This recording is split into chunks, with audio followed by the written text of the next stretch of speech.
Hi guys, welcome back to my channel. आज है 11 नवंबर 2021 और हम करेंगे द हिंदू न्यूज़पेपर की न्यूज़ एनालिसिस और एक्सट्रैक्ट करेंगे वो पॉइंट्स जो हमारे प्रीलिम्स में आने की संभावना है और न्यूज़ को करेंगे अच्छे से एक्सप्लेन ताकि आप अपने मेंस आंसर राइटिंग में भी जिससे आपको हेल्प मिल सके। तो स्टार्ट करते हैं अपने फर्स्ट आर्टिकल से। फर्स्ट आर्टिकल आपको अपनी स्क्रीन पे दिख रहा होगा। फर्स्ट आर्टिकल हम ले रहे हैं। First article is NSA meet seek urgent help for Afghanistan. तो फर्स्ट आर्टिकल आपका अफ़गान के रिलेटेड जो हमारी दिल्ली में मीटिंग हुई है, Ajit Doval national security adviser ने इसको लीड किया है, जिसके बारे में पिछले 5-6 दिन से बात कर रही हूँ, कंटिन्यू ये न्यूज़ में आ रहा है। तो इसमें 7 कंट्रीज़ ने पार्टिसिपेट किया इंक्लूडिंग इंडिया। 8 कंट्रीज़ हो गई थी, जैसा कि आप इसमें पिक्चर में देख सकते हैं। ये 8 कंट्रीज़ हैं। ओके, इसमें रसिया है, ईरान है और 5 सेंट्रल एशियन की कंट्रीज़ हैं और अपना इंडिया है, और पाक एंड चाइना ने इसमें पार्टिसिपेट नहीं किया है। तो यहाँ पे बोला क्या जा रहा है गाइस, यहाँ पे ना ह्यूमैनिटेरियन असिस्टेंस की बात की जा रही है।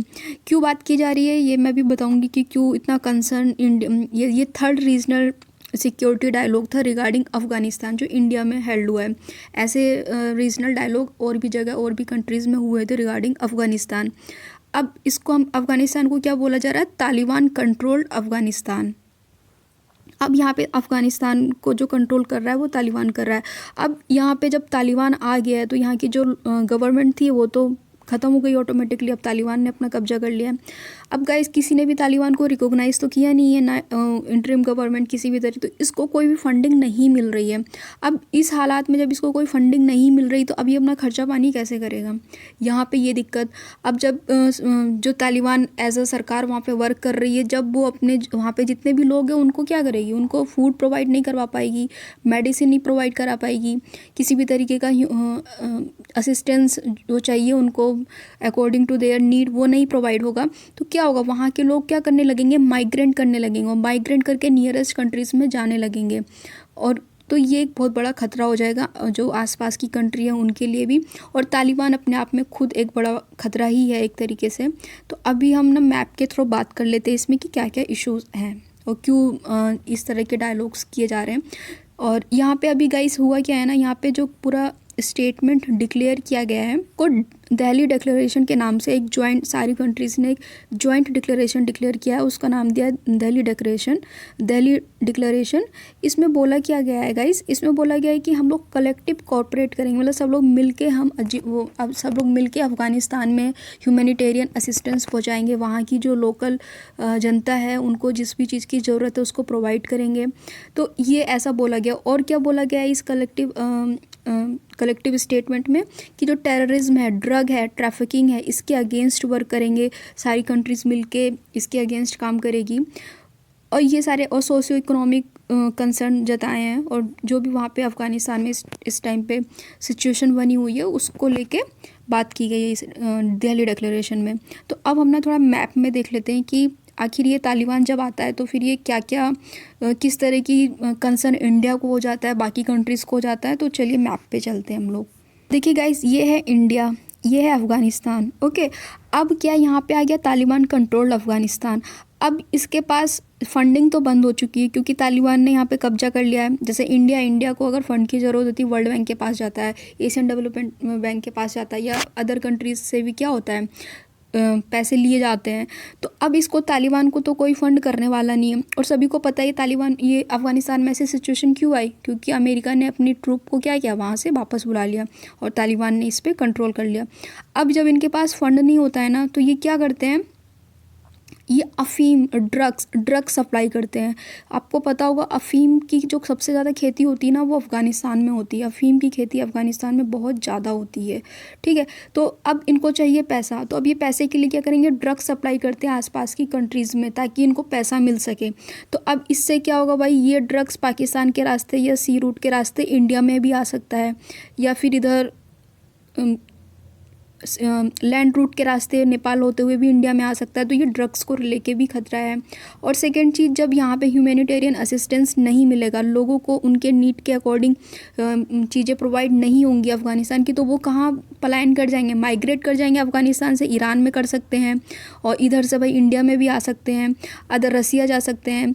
तो पाकिस्तान में भी जा सकते हैं। तो इससे क्या होगा कि माइग्रेशन की प्रॉब्लम हो जाएगी, बहुत ज़्यादा संख्या में लोग माइग्रेट कर जाएंगे। आज जब कोई माइग्रेट करके किसी और कंट्री में जाता है तो उतना उसको जो अपनी कंट्री में उसको सम्मान मिलता है, जो अपनी कंट्री में राइट्स होते हैं वो राइट्स उसको अदर कंट्री में नहीं मिलते हैं। तो इसलिए ये बहुत ज़रूरी है कि लोग यहाँ से माइग्रेट ना करें, वो अपनी कंट्री में ही रहें। तो इसलिए एक ये कंसर्न जताया जा रहा है, इसलिए अफ़गानिस्तान को लेके बार बार मीटिंग की जा रही है कि भाई किसी तरीके से वहाँ पे जो लोग हैं उनको सहायता पहुँचाई जाए। अब पहली चीज़ तो यही हो गई कि तालिबान क्या कर रहा है, ड्रग्स को सप्लाई करेगा, वो जो कि इंडिया के लिए बहुत बड़ा ख़तरा है। आज के टाइम में हमारे युवा जितने भी हैं, तो ड्रग्स सभी के लिए ख़तरनाक है। सेकेंड चीज़ क्या करता है, जब भी तालिबान यहाँ पे कंट्रोल करता है ना अफ़गानिस्तान में, पहली चीज़ तो ये ड्रग को सप्लाई करने लगता है, पैसा नहीं होता है। दूसरी चीज़ इसके जो टेरर वो होते हैं ना, टेरर जो भी टेरर फ्रैक्शन होते हैं, जो ग्रुप होते हैं टेरर, तो वो पाकिस्तान में भी काफ़ी एक्टिव है, अफ़गानिस्तान में तो एक्टिव है ही। और रिसेंटली हमने देखा था कि जम्मू कश्मीर में भी कई सारे फ्रंट बन गए हैं टेररिस्ट को लेके, तो काफ़ी सारे सिविलियंस की भी डेथ हुई है इससे रिलेटेड हमारे जम्मू कश्मीर में।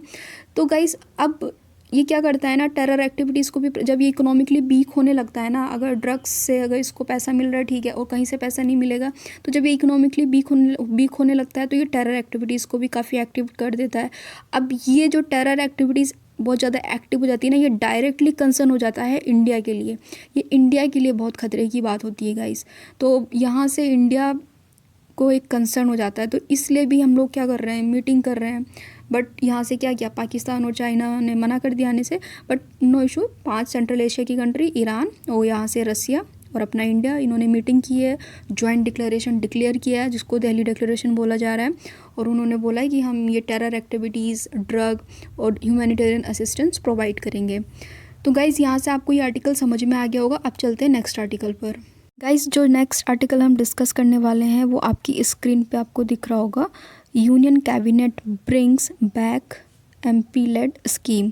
तो ये क्या एमपी लेड स्कीम, तो ये सभी आपको पता होगा, जब कोरोना का टाइम चल रहा था तो ये लोकल एरिया डेवलपमेंट स्कीम होती है। मेंबर ऑफ पार्लियामेंट्स को कुछ फंड प्रोवाइड कराया जाता है, वो जिस कंस्टिट्यूंसी से आते हैं वहाँ पे वो वर्क करते हैं। तो ये जो स्कीम थी ना, जब कोरोना का टाइम चल रहा था, पैसों की ज़रूरत थी, तो उस टाइम पे ना इस स्कीम को बंद कर दिया गया था, 2020 में बंद कर दिया था। अभी फ़िलहाल हुआ क्या है ना गाइस, अभी इसको लेके क्या न्यूज़ आ रही है कि जो हर साल ना 5 करोड़ रुपए दिए जाते थे इन एमपीज़ को, अब उसकी जगह पे सिर्फ 2 करोड़ दिए जाएंगे। यानी कि जो अमाउंट है वो घटकर कितना हो गया है, 2 करोड़। अब एमपीज़ 2 करोड़ मिलेंगे, पहले 5 करोड़ मिलते थे कोरोना से पहले। कोरोना टाइम में इसको बंद कर दिया गया था। सेकेंड चीज़ कि इसमें क्या बोला जा रहा है कि जो अपोजिशन पार्टीज़ है वो थोड़ा सा अगेंस्ट में क्वेश्चन पूछ रही है गवर्नमेंट से कि जब आपने इसको बंद किया, ये मतलब बंद रही 2020 में, तो जो अमाउंट हुआ होगा तो वो तो मतलब इन्होंने करीब 8,000 करोड़ के करीब अमाउंट सेव किया है। तो अपोजिशन इनसे क्वेश्चन कर रहा है कि आपने जो 8 करोड़ रुपए सेव किया है इसको कहाँ खर्च किया है, इसका ब्यौरा दीजिए। तो ये अपोजिशन के क्वेश्चन है गवर्नमेंट से। और ये फाइनेंशियल ईयर आपको पता होगा कि 1 अप्रैल से स्टार्ट होता है और 31 मार्च को ख़त्म हो जाता है। तो ये आपको पता होना चाहिए कि फाइनेंशियल ईयर कब स्टार्ट होता है गाइस। एंड इसमें जो बात की जा रही है कि ये हमारे इंफॉर्मेशन एंड ब्रॉडकास्टिंग मिनिस्टर है, इन्होंने भी काफ़ी खुशी जताई है कि हाँ ये एमपी लेड स्कीम फिर से शुरू हो गई, इकोनॉमी रिकवरी हो रही है, इसको रिस्टोर कर दिया गया है। तो जो फाइनेंशियल ईयर है अप्रैल में, जैसे कि मैंने बताया कि 1 अप्रैल से शुरू होता है और 31 मार्च को ख़त्म हो जाता है। तो थोड़ा बहुत तो निकल चुका है, जो रिमेनिंग पीरियड है ना, जो रेस्ट ऑफ फाइनेंशियल ईयर है, तो उतने साल के लिए इसको रिस्टोर किया गया एमपी लेड को। तो अब गाइस ना यहाँ से आपको अब ना ये सब पोजीशन क्वेश्चन पूछ रही है, तो ये भी बहुत ज़रूरी है। गवर्नमेंट में जब आप होते हो तो एक स्ट्रॉन्ग अपोजिशन का होना ज़रूरी है, ताकि जो गवर्नमेंट है वो रिस्पॉन्सिबल रहे। कोई ना कोई तो होना चाहिए ना क्वेश्चन पूछने के लिए, तो ये क्वेश्चन भी पूछना बहुत ज़रूरी है। इससे गवर्नमेंट ने 8,000 करोड़ रुपए की सेविंग की है ये फ़ंड प्रोवाइड ना करके। तो गवर्नमेंट देखो इसका क्या जवाब देती है। फ़िलहाल तो आज ये क्वेश्चन इसमें आया है कि पूछा गया है। अब हमारे लिए जो इम्पोर्टेंट हो जाता है ना गाइस, वो एमपी लेड हो जाता है, क्योंकि 2020 में भी यूपीएससी एमपी लेड को लेके क्वेश्चन पूछ चुकी है। तो आप थोड़ा सा एमपी लेड समझ लीजिए कि एमपी लेड स्कीम क्या है। सबसे पहली चीज़ तो ये सेंट्रल सेक्टर स्कीम है। अब ये सेंट्रल सेक्टर स्कीम क्या होती है, सेंट्रल स्पॉन्सर स्कीम क्या होती है, ये इसमें डिफरेंस होता है, मैं आपको बाद में बता दूंगी। अभी फ़िलहाल के लिए माइंड में रखिएगा, जो MP लेड है ना, member of parliament local area development scheme, central sector scheme है, जिसका कि पूरा जो फंड क्या गवर्नमेंट सेंटर प्रोवाइड कराती है, पहले 5 अब 2 करोड़ प्रोवाइड कराएगी। अब ये कब सेटअप की गई थी, इसको अनाउंस किया गया था 1993 में। अब पहले ये मिनिस्ट्री ऑफ रूरल डेवलपमेंट की कंट्रोल में थी, अब उसके बाद ये 1994 में जब सेटअप की गई थी तब रूरल डेवलपमेंट की कंट्रोल में थी, बट अब इसको किसके कंट्रोल में, ये ministry of statistics and programme implementation. तो गाइज़ ये आप ध्यान रखिएगा कि जो हमारी MP लेड स्कीम है वो ministry of statistic and programme implementation के कंट्रोल में है। अब इसके फंक्शन क्या होते हैं वो देख लेते हैं। अब क्या होता था, हर साल इनको 5 करोड़ मिलते थे, अभी तो 2 करोड़ मिलेंगे गाइस, ठीक है, इसको माइंड में रखिए। तो ये इनको 2 इंस्टॉलमेंट्स में दिया जाता था। अब ये 2 करोड़ का क्या है, ये भी 2 इंस्टॉलमेंट में दिए जाएंगे करके। ये क्या होता है, नॉन लैप्सेबल होता है। नॉन लैप्सेबल का मतलब क्या होता है कि अगर लैप्सेबल होता है तो अगर इनको 1 साल के लिए 5 करोड़ रुपए दिया और इन्होंने पूरा खर्चा नहीं किया, मान लीजिए कि 1 करोड़ बच गया, तो वो अगले साल के फंड में ऐड हो जाएगा, तो वो होता है नॉन लैप्सेबल। अनलैप्सेबल का मतलब अगर 1 करोड़ बच गया तो वो गवर्नमेंट के पास चला जाएगा, इनके अगले फंड में ऐड नहीं होगा। तो ये बहुत ज़रूरी है, यहाँ से की पॉइंट है कि ये नॉन लैप्सेबल फंड है। अब इसमें जो गाइस लोकसभा के MPs होते हैं ना, उनको रिकमेंड किया जाता है कि वो जो अपनी डिस्ट्रिक्ट अथॉरिटीज़ हैं, जो उनकी लोकसभा जहाँ से वो जीत के आए हैं जिस कंस्टिट्यूंसी से, तो उनको वहाँ पे वर्क करना होता है। और जो राज्यसभा के मेंबर होते हैं वो जिस स्टेट से इलेक्ट हुए हैं उनको वहाँ पे वर्क करना होता है गाइस। और जो नॉमिनेटेड मेंबर्स होते हैं वो anywhere in the country choose कर सकते हैं अपने लिए सिटी या गांव, वो वहाँ पे वर्क करेंगे। तो गाइस ये था इसका मतलब एक मेन जो किस तरीके से जो MPs होते हैं वो अपनी एरिया को सिलेक्ट करते हैं। अब इसमें प्रायोरिटी क्या होती है कि ये किस एरिया में ज़्यादा वर्क करती है, तो इनकी प्रायोरिटी एरिया होती है building drinking water facilities provide कराना गांव के लोगों को, प्राइमरी एजुकेशन प्रोवाइड कराना, public health sanitation and roads इन सब को बनवाना। अब 2016 से ना एक काम और किया गया है कि जो MP लेड फंड है ना, इसको किस चीज़ में यूज़ कर सकते हैं, इसको ना हम स्वच्छ भारत अभियान जो चल रहा है इसमें भी इसकी फंडिंग को यूज़ कर सकते हैं। यानी स्वच्छ भारत अभियान के थ्रू जो उस गांव में या उस एरिया में वर्क चलाया जा रहा है, तो MP लेड फंड से पैसा लिया जा सकता है स्वच्छ भारत अभियान के लिए। एक्सेसिबल इंडिया कैंपेन जो सुगम्य भारत अभियान था। और किस में हम इस फंड को यूज़ कर सकते हैं, conservation of water through rain water harvesting, संसद आदर्श ग्राम योजना।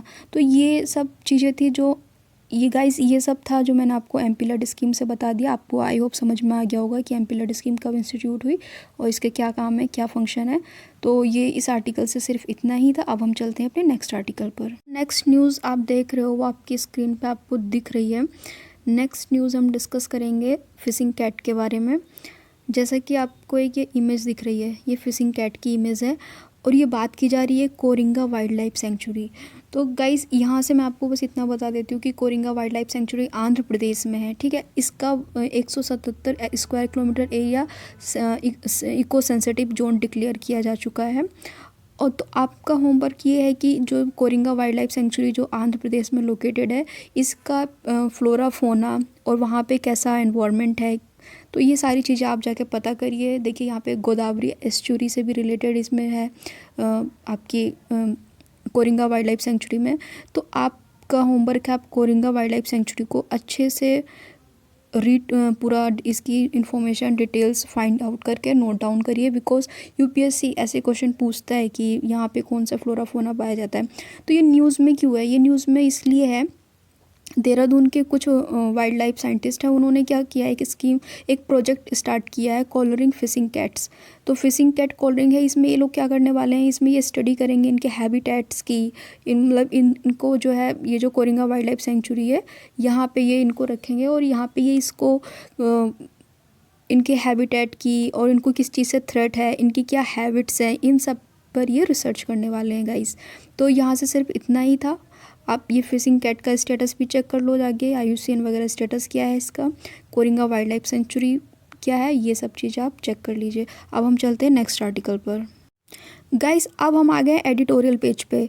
अब हम एडिटोरियल डिस्कस करने वाले डिमोनेटाइजेशन से रिलेटेड। सबको पता होगा 8 नवंबर 2016 को रात 8 बजे पीएम मोदी ने अनाउंस कर दिया था कि जो हाई मनी है, मतलब जो 500 और 1000 के नोट है उनको बंद कर दिया जाएगा, वो आज से इलीगल हो जाएंगे। तो यहाँ पे जो ऑथर है ना, इन्होंने यही यहाँ पे डिस्कस किया है कि भाई 5 साल हो गए हैं, 5 साल पूरे कंप्लीट हो गए हैं ये डिसीज़न लिए हुए। तो इससे ये क्या स्कीम फेलियर रही है या सक्सेस रही है, इसके बारे में डिस्कसन किया गया है। बात क्या की गई है यहाँ पे, जो ऑथर है ये बोल रहे हैं कि जैसे अगर मार्केट में 100 रुपये थे तो उसमें से ना 99.3 तो वापस आ गए हैं।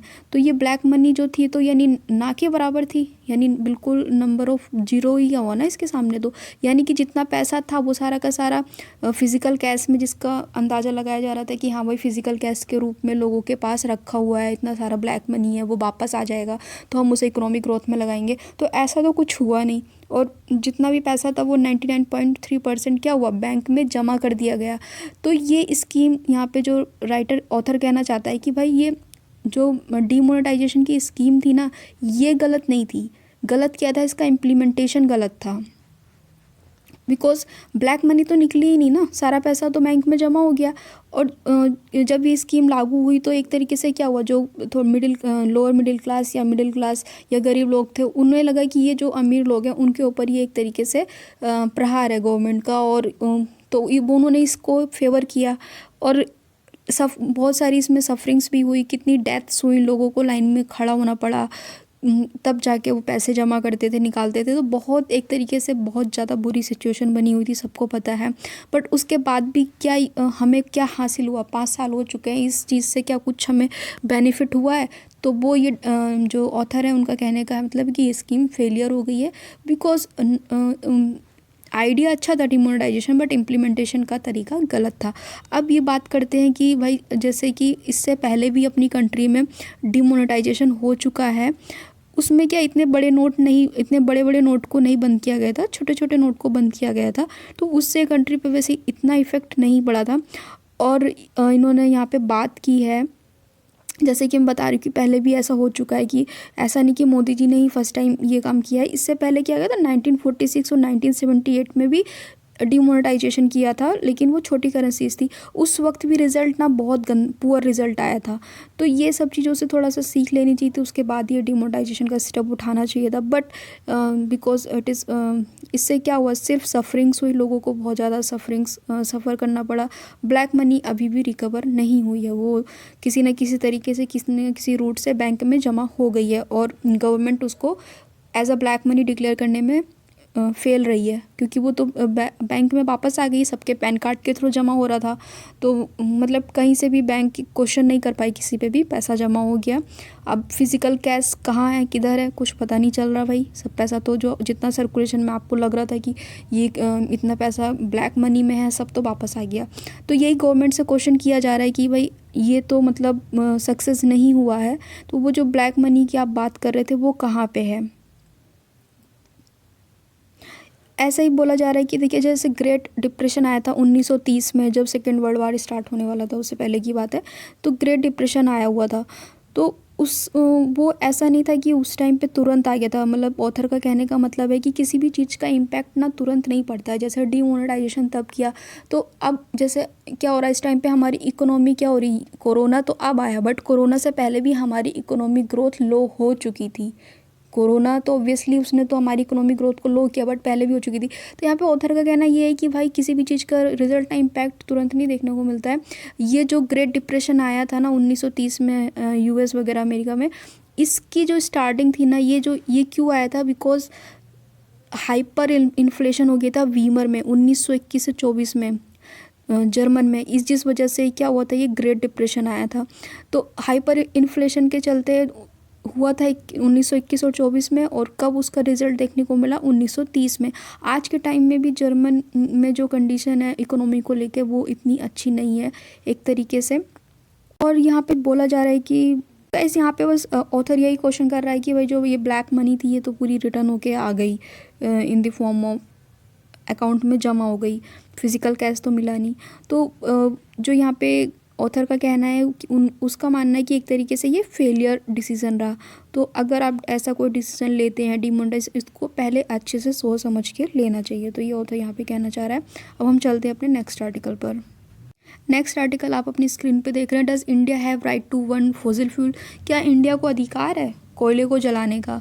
तो यहाँ पे ये क्यों कहा जा रहा है, जैसे कि सबको पता है कि COP26 की मीटिंग हो रही थी और वहाँ पे इंडिया ने भी क्या बोला है कि हम 2070 तक नेट ज़ीरो अचीव कर लेंगे। लेकिन ये सब चीज़ें शुरू कब से होंगी, 2030 से शुरू होंगी, यानी 2030 तक ग्रीन हाउस गैसेस बढ़ाते रहो एनवायरनमेंट में।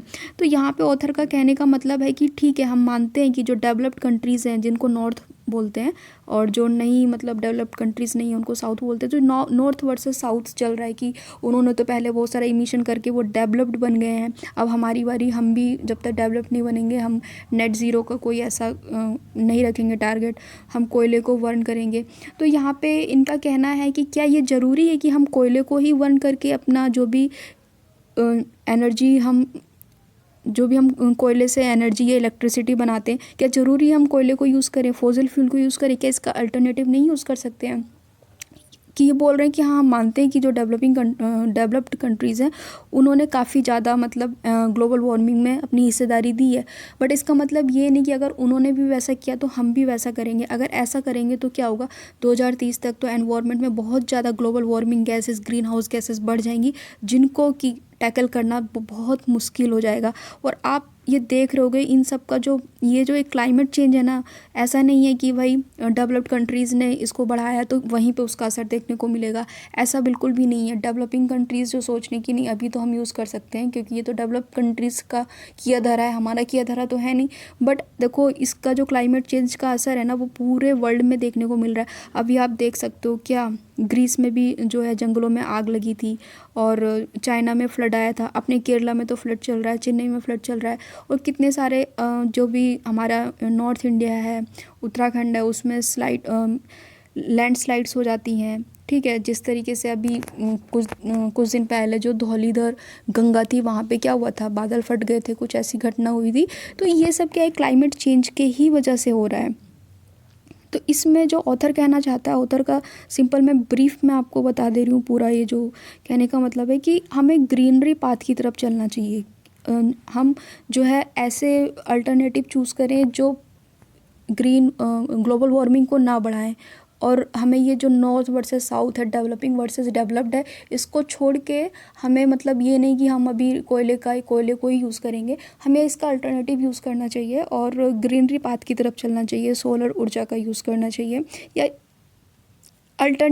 जो अल्टरनेटिव सोर्स है उनको फाइंड करना चाहिए, अदर टेक्नोलॉजीज़ पर रिलाई होना चाहिए। अब यहाँ पे बात की जा रही है कि ऐसा तो नहीं है कि भाई जो हम कोयले से इलेक्ट्रिसिटी जनरेट करते हैं या अदर इंडस्ट्री सेक्टर में यूज़ करते हैं तो कोयला हमारे डोमेस्टिकली बहुत ज़्यादा प्रोड्यूस होता है, इस वजह से हम कोयला यूज़ करते हैं तो हमारे लिए सस्ता पड़ता है, ये भी नहीं है।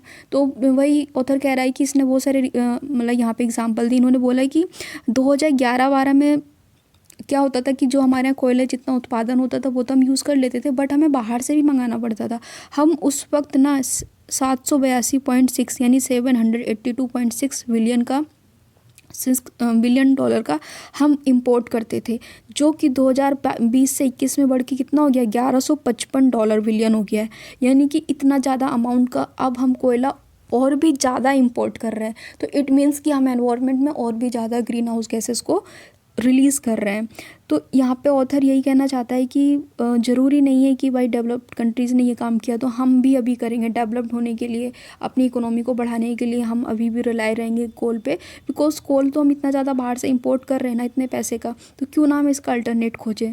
तो ऐसा यहाँ पे ऑथर का कहना है। और ऑथर यही इसमें कहना चाहता है कि जैसे ग्लासगो में मीटिंग हुई है COP26 को लेके, जहाँ पे इंडिया ने भी कमिटमेंट कर दी कि हम 2070 तक नेट ज़ीरो का गोल ले आएंगे, और बहुत सारी कंट्रीज़ ने कमिटमेंट की है।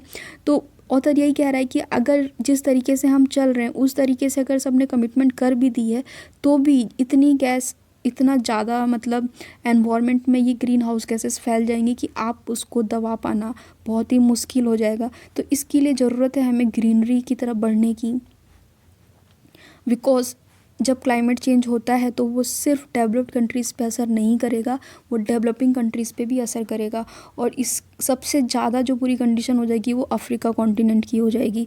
तो यही कहने का मतलब है कि भाई हमें ये मतलब एक तरीके की होड़ है या जिद है कि नहीं भाई उसने पहले कर लिया, अब हमारी बारी, अब हम करेंगे, ऐसा नहीं करना है।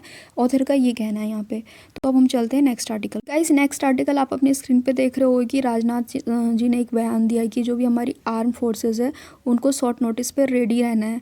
तो ऐसा क्यों बयान दिया, क्योंकि जो भी जियो पॉलिटिकल लैंडस्केप सिचुएशन चल रही है, जैसा कि आप अफगानिस्तान में देख रहे हो, इधर अभी कुछ दिन पहले ही चाइना ने क्या किया, फ्रिगेट्स पाकिस्तान को भेजा है।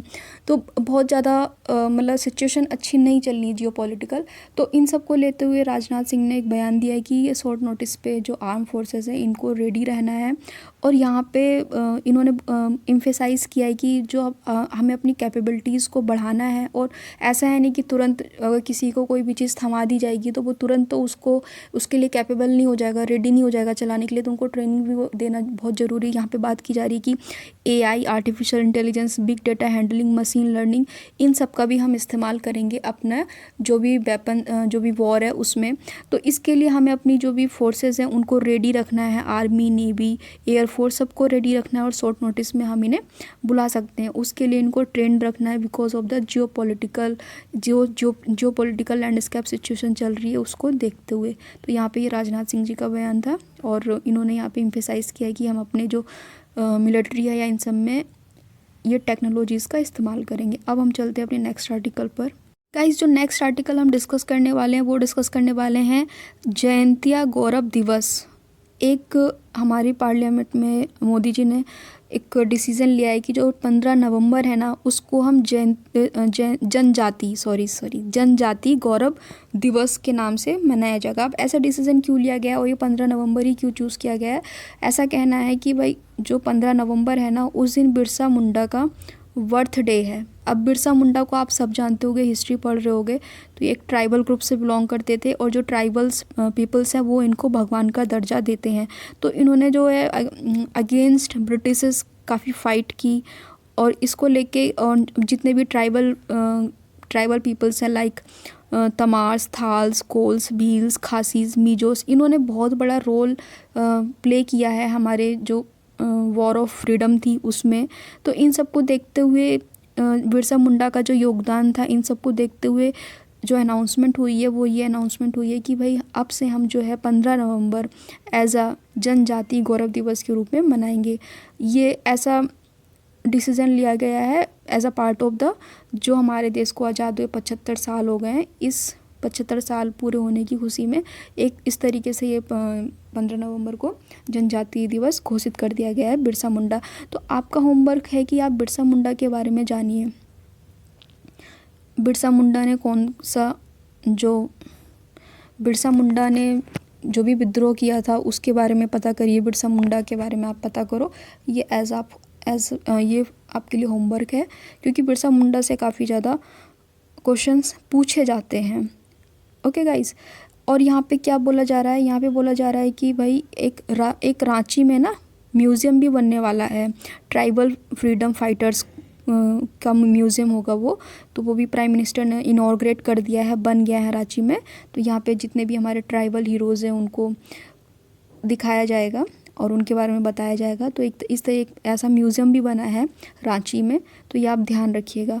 तो गाइस इस आर्टिकल से इतना ही था। अब हम चलते हैं नेक्स्ट आर्टिकल पर। जो नेक्स्ट न्यूज़ मैं आपके साथ शेयर कर रही हूँ वो है अफ़गान रेफ्यूजीज़ को लेके। जैसा कि मैंने आज अभी कुछ देर पहले बात की इसी न्यूज़ एनालिसिस में, जो हमारे NSC डोभाल उन्होंने मीटिंग की थी कि भाई जो माइग्रेंट्स है वो इधर उधर जाने लगेंगे अगर हम ह्यूमैनिटेरियन असिस्ट नहीं पहुँचाएंगे। तो ऐसा ऑलरेडी हो रहा है। देखिए 5,000 रिफ्यूज़ीज़ जो अफ़गानिस्तान से कहाँ पे चले गए हैं, नेबरिंग कंट्री ईरान में। और आप सबको पता होगा ईरान के ऊपर तो अमेरिका ने काटसा लगा रखा है, ब्लैक लिस्ट में है ईरान। तो काटसा के थ्रू अब ये यहाँ पे क्या, ईरान के पास ऑलरेडी इतनी हालात अच्छे नहीं है। तो अब इतने सारे लोग, इतने ज़्यादा, यहाँ पे क्या बोला जा रहा है कि ऑलमोस्ट 3.6 मिलियन अफ़गान को रिलीफ पहुंचाना है। इतने सारे रिफ्यूजीज़ ईरान में 5,000 घुस चुके हैं। तो ईरान की तो ऑलरेडी हालत खस्ता है क्योंकि अमेरिका ने उसके ऊपर सैंक्शंस लगा रखे हैं। वो ना कि किसी से लोन ले सकता है, ना अपनी उसको वहाँ से कोई व्यापार करने की भी आज़ादी नहीं है। कोई कंट्री अगर उससे व्यापार करेगी तो उसको भी सैंक्शन लगा दिए जाएंगे। तो जब किसी से व्यापार नहीं होगा तो पैसा कहाँ से आएगा। तो ईरान की हालत ऑलरेडी ख़राब है, बस इसको न्यूक्लियर रिएक्टर न्यूक्लियर बम बनाने में इंटरेस्ट रहता है, तो ये उसमें लगा रहता है, इसी वजह से इसके ऊपर सैंक्शन लगते रहते हैं। बट चूँकि ये नेबरिंग कंट्री अफ़गानिस्तान की, अब लोगों के ऊपर जुल्म होगा, लोगों को उनकी नीड वाली ज़रूरत नहीं मिलेगी, तो वो तो इधर उधर जाएंगे ना। तो अब ये भाई नेबरिंग कंट्री ईरान में भी आ गए, और बहुत जल्द ऐसा हो सकता है कि इंडिया में भी आने लगे, बिकॉज बहुत वहाँ पे क्या बोला जाए 3.6 मिलियन ग्रुप्स पीपल्स ऐसे हैं जो माइग्रेट करने की सोच रहे हैं। तो अब ये एक बहुत बड़ा इकोनॉमिक तो क्राइसिस हो ही जाएगी, बिकॉज ईरान के पास जाएंगे, ईरान तो अपनी जनता को नहीं संभाल पा रहा है, तो बाहर से जो आए लोग हैं उनको कैसे हेल्प करेगा। और ऐसी माइग्रेशन अगर अदर कंट्रीज़ में होगा तो ये बहुत बड़ी दिक्कत हो जाएगी। तो इसीलिए इतनी मीटिंग्स कराई जा रही हैं कि भाई किसी तरीके से अफ़गान में शांति पहुंचाओ, तालिबान के साथ बातचीत। अभी ऐसा कोई स्टेटमेंट नहीं आया तालिबान के साथ बातचीत करने का, बट किसी न किसी तरीके से जो आसपास की कंट्रीज़ है वो चाहते हैं कि यहाँ के जो लोग हैं वो माइग्रेट ना करें, उनको वहीं पे असिस्टेंस दिया जाए। तो गाइज़ ये था आज का न्यूज़ एनालिसिस, और मैंने यहाँ से आपको दो बहुत अच्छे होमवर्क दिए हैं। पहला तो कोरिंगा वाइल्ड लाइफ सेंचुरी से रिलेटेड, गाइज़ इसको आप ज़रूर देख लेना। दूसरा मैंने आपको क्या दिया, बिरसा मुंडा, तो ये भी आप सर्च करके इसके बारे में पढ़ लो, दोनों बहुत इंपॉर्टेंट है फॉर योर अपकमिंग एग्ज़ाम। और गाइज़ अगर आपको वीडियो अच्छी लगी और आप चाहते हो कि मैं आगे भी ऐसे ही द हिंदू न्यूज़ की एनालिसिस करती रहूँ, बहुत छोटे से ब्रीफ में आपको मैं जो एडिटोरियल्स आते हैं उसको ब्रीफ में उसका एसेंस आपको बता दूँ, ज़्यादा टाइम आपका कंज्यूम ना हो, तो आप मेरे चैनल को सब्सक्राइब करिए, बिकॉज सब्सक्राइबर बिल्कुल भी इंक्रीज़ नहीं हो रहे। जबकि मैं एक अच्छा, इससे पहले कि आप मेरी वीडियोस देखिए, मैं बहुत अच्छा क्वालिटी कंटेंट आपको प्रोवाइड करा रही हूँ। उसके बावजूद भी अगर सब्सक्राइबर्स इंक्रीज़ नहीं हो रहे हैं तो फिर मेरा आई थिंक मैं वीडियोज़ ना बनाऊँ फिर, क्योंकि अगर सब्सक्राइबर्स नहीं आएंगे तो फिर मैं वीडियो बनाना मेरा बेकार है। तो गाइज़ अगर आपको पसंद आ रहा है मेरा कंटेंट या आप मेरी वीडियो देखते हैं तो गाइज़ बिना सब्सक्राइब किए मत जाइएगा, आप ज़रूर सब्सक्राइब करिए चैनल को। और जो मैंने आपको वर्क दिया है कोरिंगा और बिरसा से, उसको पढ़िए और पढ़ते रहिए, क्योंकि देखिए 11 नवंबर आ चुका है, ऐसे ही देखते देखते 6 जून आ जाएगा, पता नहीं चलेगा। तो आप पढ़ते रहिए, कंसिस्टेंसी बनाए रखिए पढ़ाई में, और मेरे चैनल को सब्सक्राइब कर लीजिए। And happy learning, thanks for watching, bye bye.